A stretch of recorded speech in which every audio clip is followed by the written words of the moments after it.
ये दीदी क्या है? एडवांस भट्टी भी कर ली, अभी यही नहीं जाना है। योग किससे लगाना है? योग तो अक्षर ही बाबा ने उड़ा दिया। क्या बताया? याद करो। तो याद की विधि क्या है वो भी माताएं पूछें, हैं? माताएं जब जन्म लेती हैं तो कन्या के रूप में जन्म लिया, माँ बाप की याद आती है। माँ बाप से योग लगा रहता है ना, याद आती है। फिर स्कूल में जाती है तो टीचर के साथ योग लग जाता है। फिर बड़ी हुई कहीं सगाई हो जाती है तो जहां सगाई हो जाती है वहां बुद्धि योग लग जाता है। अंदर की आंख से या बाहर की आंख से जिसको भी देखा जाता है वो याद जरूर आता है। याद करना ही तो योग है। इसमें पूछने की बात है क्या? बच्चा माँ को याद करता है, किसी से पूछता है माँ हम तेरे को कैसे याद करें? बाप बच्चे के लिए पूछता है बच्चे हम तेरे को कैसे याद करें? स्टूडेंट टीचर को याद करता है, टीचर से पूछता है हम आपको कैसे याद करें? और यहाँ पूछते हैं बाबा हम कैसे याद करें? बाबा को याद करने की विधि क्या है?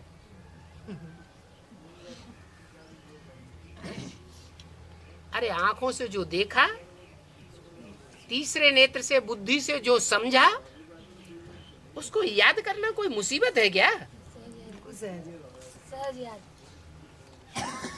सहज याद होनी चाहिए।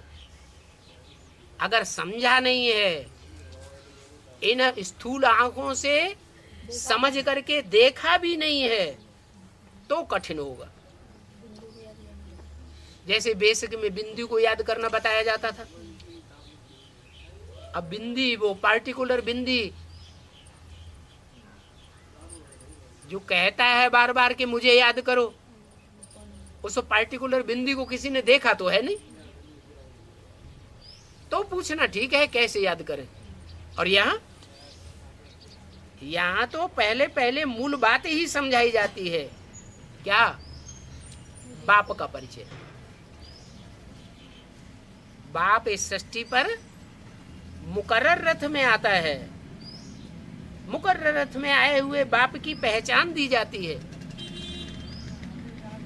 तो याद क्यों नहीं आना चाहिए?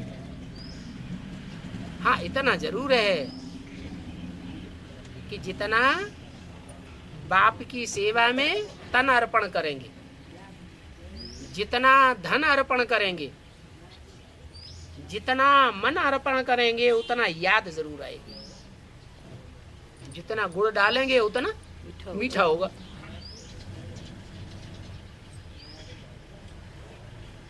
तो ये नहीं कहना चाहिए कैसे याद करें। इसका मतलब है कि एडवांस ज्ञान पूरा अच्छी तरह से उठाया नहीं है।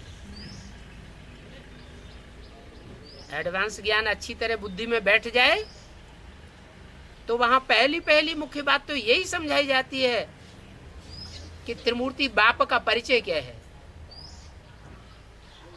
एक मूर्ति का परिचय नहीं दिया जाता, यहाँ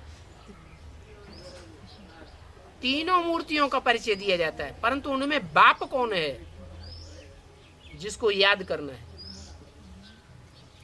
तीन मूर्तियों को अलग अलग याद नहीं करना है, याद तो सिर्फ बाप को ही करना है।